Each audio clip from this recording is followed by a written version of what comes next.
Back when I worked at McDonald's, we had this guy who came to the window and he was in the drive-thru and he just starts cursing everybody out. He's screaming, he's like, "Ah, ah, ah, ah," he just going off. And I happened to be on the window at the time. So I said to him, "Hey man, I don't know what you're dealing with. I don't know why you're acting this way, but let's just give you the food, you give us the money, and you go about your business, and we'll go about ours." And he's just screaming, and he's like, "Ah, nah, nah, nah, nah, nah." So I shut the window, gave him some time to cool off, and then eventually he calmed down and just explained, like, "I'm sorry, man. I got fired, and I just been having a really hard day. I apologize." And I said, "Thank you for the apology." Now, why am I telling you this? Very simple. It's not personal. You never know what someone's dealing with, even though in the moment it feels targeted.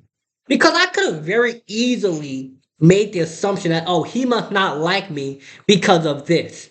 He must think he's better than me. He must XYZ.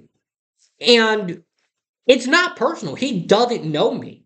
I don't know him.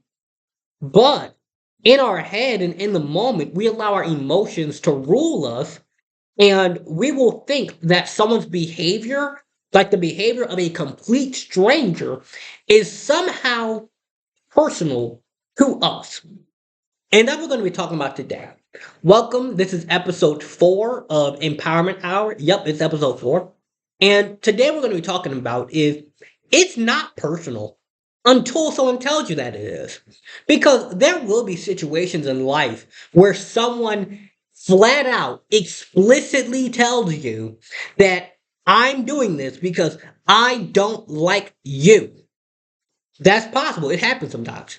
But most of the time, when a stranger or even a friend or a family member does something, it's really not that personal most of the time. They're just having a really bad day. They're dealing with stuff that you don't know about. And you just so come happen to be the victim of completely indiscriminate anger. Like it's completely indiscriminate. They're just mad and they're looking for someone to be mad at. Now, that doesn't excuse or justify someone's behavior, but in the moment when these situations happen, it's very easy for us to take it personal and then we think that they think something's wrong with us. So you two are going back and forth, arguing, fighting. It could get violent. It could go south really quick. But what actually happened is they're dealing with something that has nothing to do with you. In our personal life, and this is an example that I deal with quite often, when I liked someone or I was dating someone, and all of a sudden they start responding a lot slower or less consistently, I would start to take that personally. I would think that, oh, they must not want to talk to me. And I would make this whole story up in my head about how they must not want to talk to me and they don't like me anymore, and just start spiraling and self destruct the relationship. But the facts of the matter could have been they were asleep. It could have just been they were having a really hard time with something. Funerals, dog died, cat got ran over. Um, they had a really bad migraine, and because of that, they weren't texting me. It could have just been that. It could have been completely non personal, but because I took it personally, I did things assuming that they were personally didn't like me anymore or targeting me or whatever and destroyed the relationship. You might have a manager at your job who all of a sudden, they just come in and it seems like they're just picking on you. Oh, they must not like me. They might be having a hard time with their mom and dad or wife and husband at home, and it just so come happen that they took that out on you. Your parents come home and they're just stressed and mad and angry and they're like, "Why didn't you do the dishes and this and that?" Maybe they got fired from their job. Maybe they just found out that the rent got increased. Maybe they had a medical emergency, like they just went to the hospital and found out that they have a terminal illness. So they're really stressed out. It could be that simple. And it's easy to say and to think, but in the moment, it's hard to do. In the moment, when someone is, angry and screaming and just doing stuff, it's really easy for us to think that, oh, it must be personal. They must be intentionally taking this out on me. Sometimes that is the case, but most of the time it's not. So, in the moment when someone does something like a stranger or a friend or a girlfriend or boyfriend or parent does something, the first thing we want to do is notice, okay, emotions are rising up. I'm feeling an emotion. Maybe I'm starting to feel sad because they said something that offended me. Maybe I'm feeling angry because they said something that made me feel, mad and angry. Maybe I'm feeling stressed out or worried or scared or whatever. And I'm starting to believe that it must be personal. They're doing this because they don't like me. They're doing this because they don't love me anymore. They don't want to be my friend, whatever. So now that you notice the feeling, you notice it rise up, you just, and you take a deep breath. Maybe you might just have to walk off before you say anything. Because sometimes the smartest thing to say is absolutely nothing. That's what happened for me. When I notice myself getting mad or angry or annoyed, I just walk away because I know that whatever I say when I'm mad is going to be really, really bad. So instead of me arguing or yelling or making it worse or taking it personal, I just take a step away and just say, hey, I don't know what that problem is, but I hope, God helps them or they get the therapy or whatever that they need. I don't know what their problem is. I hope they figure out what they're dealing with.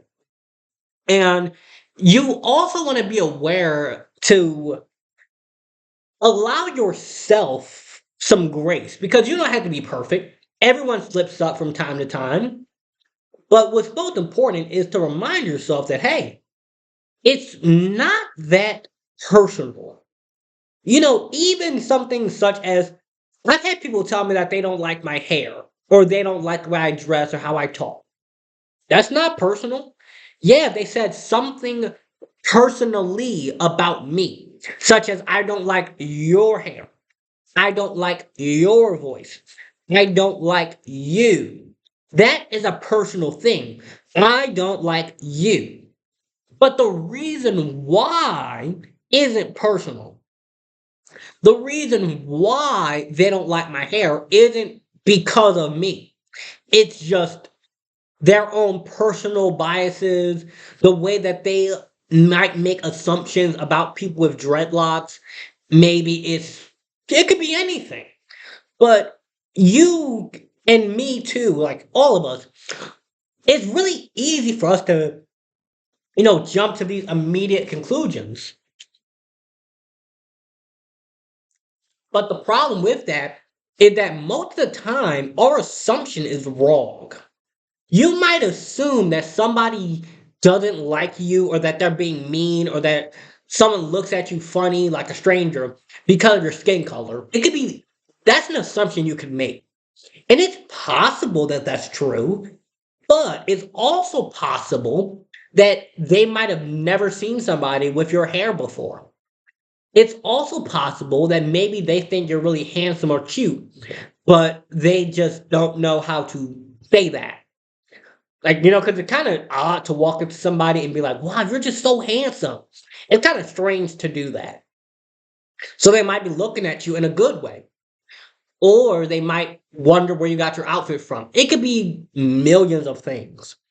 And it's ironically easy for people to make these assumptions that it's personal in a negative way. Like, oh, they don't like me. They don't want to talk to me anymore. They don't want to be my friend anymore. It's really easy for people to make those assumptions, but rarely do people make the positive assumption that, oh, the reason why my girlfriend didn't text me back, she might be asleep. The reason why my friend might not have responded in 2, 3 days, they might be going through something hard. Let me call them and, check on them, make sure they're still alive. Oh, the reason why my mom or dad, brother, sister, aunt, uncle might be angry and might have said something that hurt my feelings, somebody might have hurt their feelings. They might have lost their job. They might have failed a test. There's so many things that can cause people to act the way they do.